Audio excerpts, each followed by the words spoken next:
Hello and welcome back to episode 3 of this pitchside scenery build here at Gasputio Tabletop Football.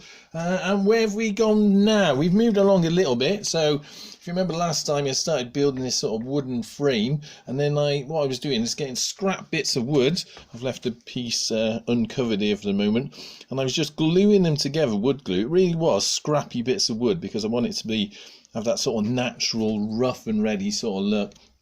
So I was picking up any sort of old bits of wood, snapping them up, sawing them up, and gluing them together in this sort of natural flowing framework. And then I didn't really know how I was going to fill this in. As you can see, I've filled a little bit in, so I will get to that in a moment. But I just want to give a shout out really to a fellow called Gary, who contacted me and advised to use polystyrene for this. He does a bit of railway modelling. He advised getting some polystyrene, cutting up, which is a brilliant idea, and I'd certainly advise that if someone wants to do a bit of scenery modelling themselves. I didn't have any polystyrene around, unfortunately, despite having a good old look for it. But what I did find is a tub of old wall and tile adhesive and grout, which dries almost like sort of plaster of Paris when it goes off. And I thought, hey, you know what, let's fill in the cavities of that. So that's what I've been doing here. Now it is a little bit liquidy, but as it dries off, we can move it around. It's a bit of a sort of natural flowing sort of mountainous look about it. So I'm going to sort of play around with that and see if it goes off. It's already sort of toughening up here, and I've been moving around, and we can start to see where the stream is going to flow there.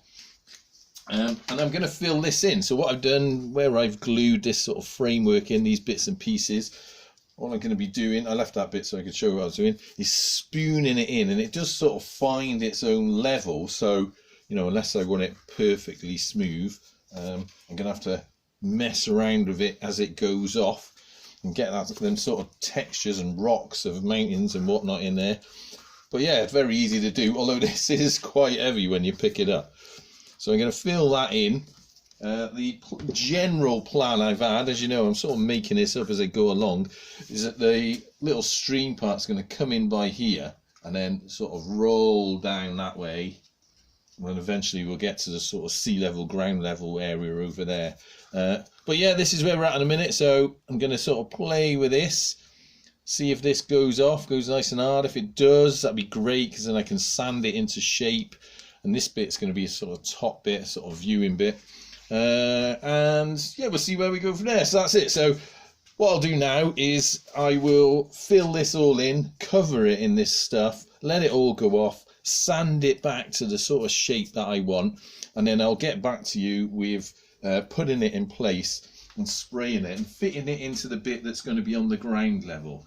So we'll see how we get on with that. If you do get a bit of time and want to have a look at some very neat and precise modelling, then go over to Gary's YouTube channel. He's got about 3 or 4 videos on there of the work he's done. I'll try and post a link to it below the comments. Have a look at that. And then, yeah, we'll see where we go from there. But until next time, up the gas. I actually think Rovers are playing at the minute. I haven't checked how they're getting on. What time is it? Oh no, they start in about 6 minutes. It's 6 minutes to 3. So good luck to the gas today. Come on, Rovers, let's do it. Until next time, up the gas.